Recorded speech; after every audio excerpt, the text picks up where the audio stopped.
अंबानगरीने अर्थात अमरावती शहराने कर्नल अनंत प्रभाकर संगोई यांना शासकीय इतमामात निरोप दिला। सिकंदराबाद येथे भारतीय सैन्यात कर्नल पदावर कार्यरत असताना त्यांची तब्येत बिघडल्याने त्यांना पुण्याला उपचारासाठी हलविण्यात आले होते। त्यांचे तिथे निधन झाले। त्यांच्या पार्थिवावर अमरावती येथील हिंदू स्मशानभूमीत शासकीय मानवंदनेसह अंत्यसंस्कार करण्यात आला। या दुर्दैवी प्रसंगी शहरातील अनेक प्रतिष्ठित नागरिकांनी आपल्या प्रतिक्रिया व्यक्त केल्या। वैयक्तिक आणि आमच्या अंबापेठचे जे अमरनाथ मंडळ आहे त्यांच्या वतीनं ते जे कर्नल आहेत त्यांना आम्ही म्हणजे मेजर असापासून जसजसे प्रमोशन झाले पाहत आलो आहे। पण यांचा विशेष अनुभव असा आहे की जेव्हा अमरावतीच्या अमरनाथ यात्रा लोक जायचे 2 वर्ष आम्हाला अनुभव आहे की तिथे आपले लोक फसले होते, त्यांना अडचणी आल्या होत्या।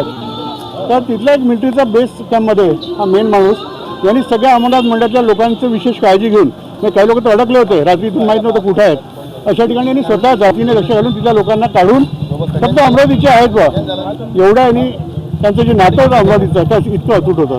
त्यामुळे अनंत संगोई कर्नल म्हणून जरी गेले तरी एक मित्र म्हणून, एक घरचा माणूस म्हणून अंबापेठवासी, अमरावतीवासी आणि मुख्य म्हणजे अमरनाथ मंडळाचे लोक त्या सगळ्यांना अतीव दुःख आहे।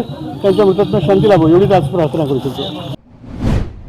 हमारे प्रभात की शान है क्योंकि आज इतने मान वंदना कर्नल साहब को देना सबने, और ये तो वाकई में कि ये हमारे वार्ड की शान है। और भगवान उनको आनंद दिए, अनंत में विलीन हो रहे, वाहिगुरु उनको ये दे और उनके पीछे उनके परिवार को सबको हिम्मत दे।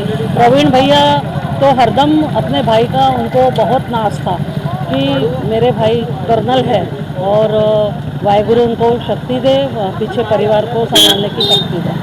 तर हे होते कर्नल अनंत प्रभाकर संगोई यांच्या निधनानंतरच्या अंतिम संस्कारासंबंधीचे सविस्तर वृत्त। अमरावती शहराने आज एका खऱ्या अर्थाने देशाच्या सेवेत समर्पित असलेल्या आपल्या सुपुत्राला गमावले आहे।